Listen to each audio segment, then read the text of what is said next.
Bismillah, Alhamdulillah, As-salatu was-salamu ala Rasulillah. Assalamu alaikum wa rahmatullahi wa barakatuhu. Today, inshallah, we will begin a new topic, which is tafkhim and tarqiq. In this topic, we will try to find what exactly is tafkhim, what is tarqiq, what are different levels of tafkhim, what are the different schools of thought about the ranks of tafkhim, and what are those letters which are sometimes read with tafkhim and at times we read them with tarqiq.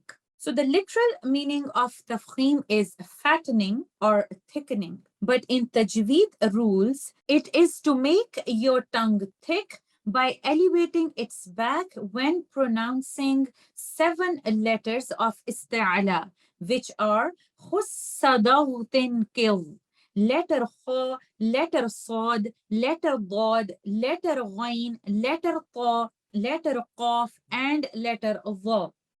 So all isti'ala letters are tafkhim letters and they will remain tafkhim letters, but they might have a different level of tafkhim or heaviness because of the different characteristics that they carry. For example, letter sad, letter dad, letter ta, letter dha, because these are ittabaq letters as well, so their heaviness is stronger than the rest of the tafkhim letters. There are 3 letters in Arabic alphabet and they are sometimes light, muraqqaq, and sometimes heavy. We read them with tafkhim, which are alif mad, letter ra, letter lam in lafzul jalala, in the glorious name of Allah subhanahu wa ta'ala. So the letters that will always have tafkhim are all isti'ala letters, which are khussadawtin kil, and letters which have occasional tafkhim, occasional heaviness, are alif mad, letter ra, letter lam in lafzul jalala. What is tarqiq? The literal meaning of tarqiq is thinning. In the sciences of tajweed, when we are trying to recite letters other than isti'ala letters, which are khussadawtin kil, we keep our back of the tongue lower. We do not elevate this. This is exactly what we do in istifal. So tarqiq is the result of istifal. You do not make your back of the tongue elevated, and that's why there is a thinness that enters into the body of a letter that makes a letter light.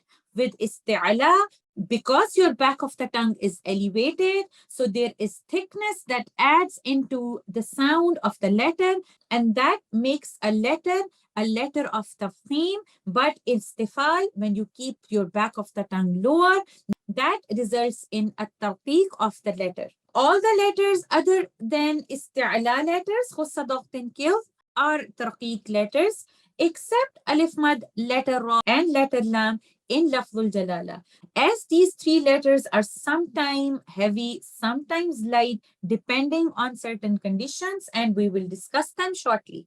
So those letters that will always have tafkhim are khussadawtin kil. So these 7 letters of isti'ala are always tafkhim letters, but the level of their tafkhim, the degree of their tafkhim will be different because another characteristic might be affecting their pronunciation. For example, in ittabaq, as there is a compression of the sound on the letter, so the letter sad, dad, ta, and dha, their heaviness will be stronger than letter qaf, letter ghain, and letter kha.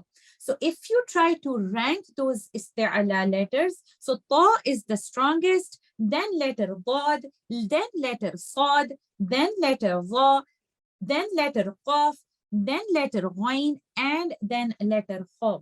There are different schools of thought when it comes to the levels of the theme, and all of them are correct, but the reciter should follow one at the time when he is reciting in one sitting, and we should not keep on switching in the middle of the recitation.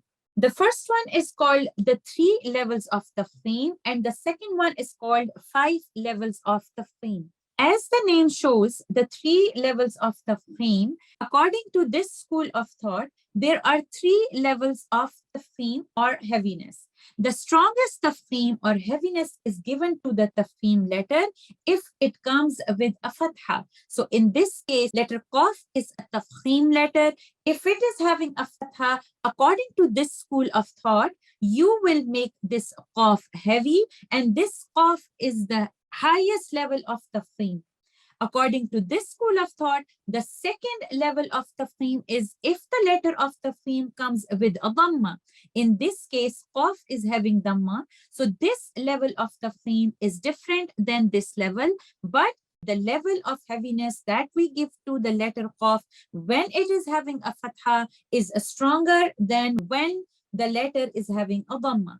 And if the letter is having a kasra, according to this rule, this is the third level of tafkhim, and we will recite it with the lowest level of heaviness. According to this school of thought, the three levels of tafkhim, if the letter of tafkhim has a sukoon, so in that case, we follow the vowel of the letter which is before the tafkhim letter. So in this case, because dad is a tafkhim letter and it is sakin, so we will see the letter before that. The letter before that, because it is having a fatha, so we will give this letter dad the strongest tafkhim. Why? Because according to this school of thought, this letter dad will follow this rule when the letter is having a fatha.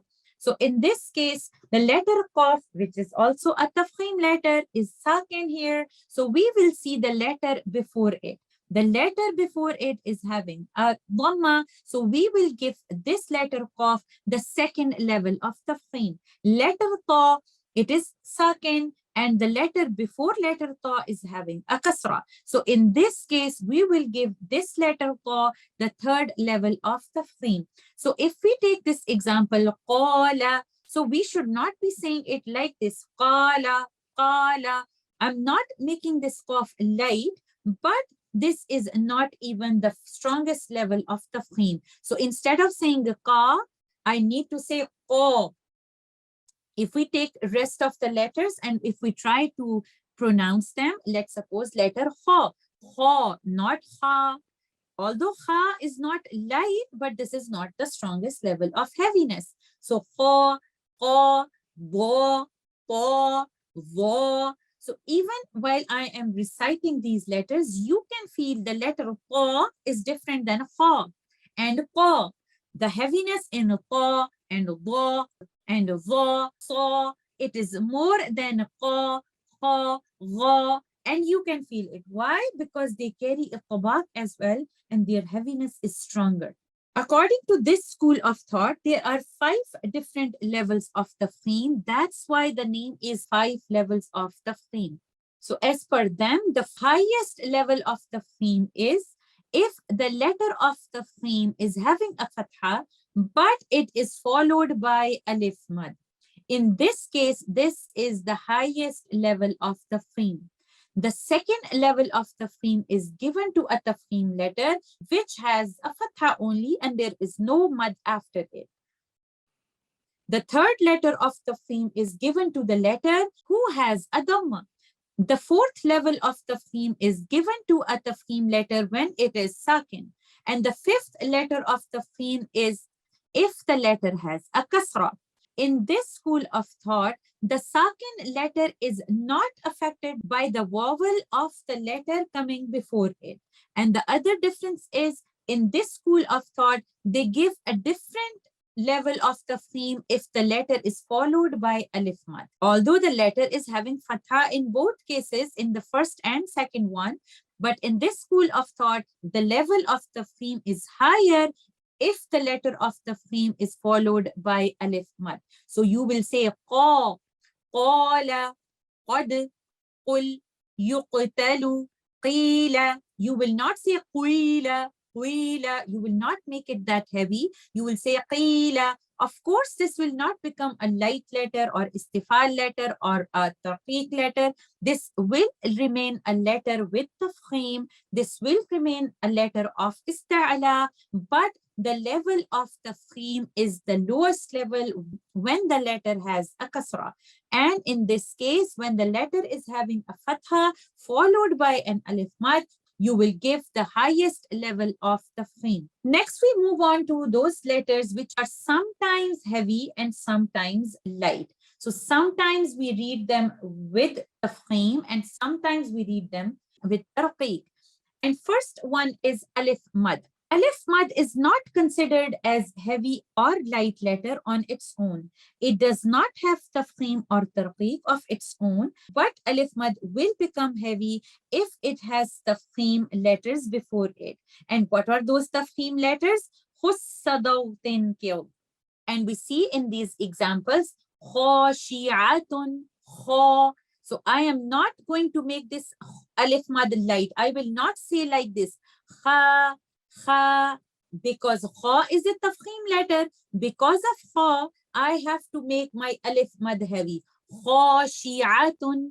In this case, letter va is a tafkhim letter. I will say zalimah, zalimah, aqama, al-qisasu.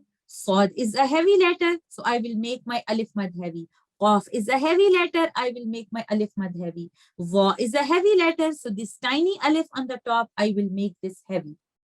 Alif mad will be muraqqaq or light if it is preceded by a tarqiq letter or a light letter. So in these examples, we will see that alif mad is not heavy. Why? Because the letter which is coming before alif mad is light. So noon is a light letter. I will say alayna. I will not say alayna. No, this is wrong. I will say alayna. Na, make alif mad light. As-samai. I will make my alif mad light because mim is a light letter. Al-jibala. Ba is a light letter. I will make my alif mad light. Fiha, ha is a light letter. I will make my alif mad light. So it all depends what is the letter coming before alif mad, and then we will decide if we need to make alif mad light or heavy.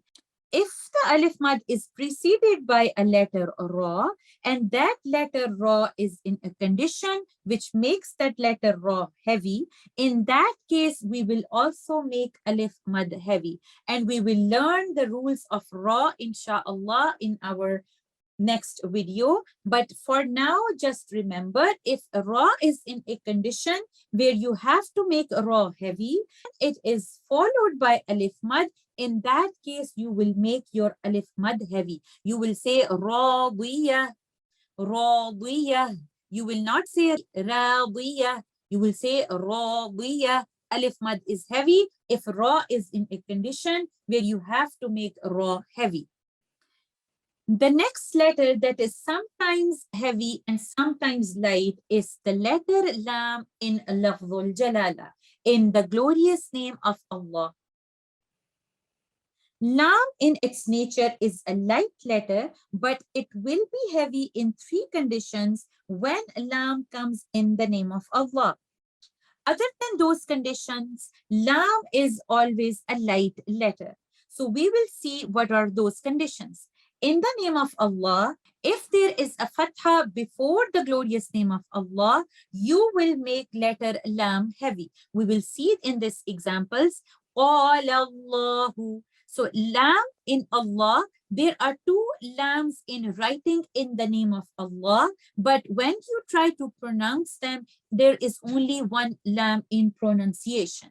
So we will not say Allah, we will say Allah. When you are reciting this part, you will make this lam light because lam by nature is light. Only in lafzul jalala, you have to decide whether to make it light or heavy. So this lam will be light, this lam will be heavy. We will recite it like this. Qala Allahu. In this case, because the lam in lafzul jalala is preceded by a fatha, we will say like this. Inna Allahu. We will not say Inna Allahu or Qala Allahu. Both of them are not the right way to pronounce the letter lam in lafzul jalala. In the second condition, if there is Dhamma before the glorious name of Allah, we will again make the lam in lafzul jalala heavy. We will recite it like this. Rasulullahi. So we will not say Rasulullahi wa kalimatullahi like this. We will make the lam in Lafzul Jalala heavy because it is preceded by a dhamma. The third condition says, if the letter before the name of Allah is sakin, but the letter before that sakin letter is having a fatha or dhamma, we will make the lam in Lafzul Jalala heavy, and we will see in this example. So we will see the letter before the name of Allah is sakin. So in this case, we will see the letter before this, and this lam is having fatha. So the lam in Lafzul Jalala, we will make it heavy. We will recite it like this. وَعَلَى اللَّهِ وَعَلَى اللَّهِ وَعَلَى اللَّهِ. And we will not recite it like this. وَعَلَى اللَّهِ. So we need to make the lam in Lafzul Jalala heavy in this condition as well. What are those conditions when we need to make letter lam in the name of Allah? Allah subhanahu wa ta'ala light. We will discuss those conditions now, inshallah. If there is kasra before the glorious name of Allah, so we will make this lam in the name of Allah subhanahu wa ta'ala light. We will recite it like this. Bismillahi. Instead of saying Bismillahi, we will not recite it like this. We will say Bismillahi. And the next one, Billahi. Okay, now in this case, you see the word is Allahumma. So we follow the same rules for the letter lam in the word Allahumma, the same rules that we follow in the name of Allah, because in Allahumma, the word Allah is already there. So we will make the letter lam in Allahumma heavy or light based on the vowel before it. So in this case, because lam is having a kasra, so I will make this lam in Allahumma light. I will say it like this. Qulillahumma, Qulillahumma. And I will not say it like this. Qulillahumma. Why? Because the letter before Allahumma has a kasra. So I will make the lam in Allahumma light and not make it heavy. The second condition is if kasra is connected to the glorious name of Allah. In this case, kasra is connected. So we will recite it like this. Lillahi. And we will not say Lillahi. Make it light. Why? Because kasra is connected to the name of Allah. The third condition is if the letter before the name of Allah subhanahu wa ta'ala is sakin, but the letter before that sakin letter has a kasra. So in this case, we see before the name of Allah, there is letter ya, which is sakin. So we will see the letter before it. So letter za has a kasra. So we will say mu'ajizillahi. Instead of saying mu'ajizillahi, we will make this lam in Lafzul Jalala light. The same way here, ya'tillahu. Instead of saying ya'tillahu, we will make this lam light, ya'tillahu, like this.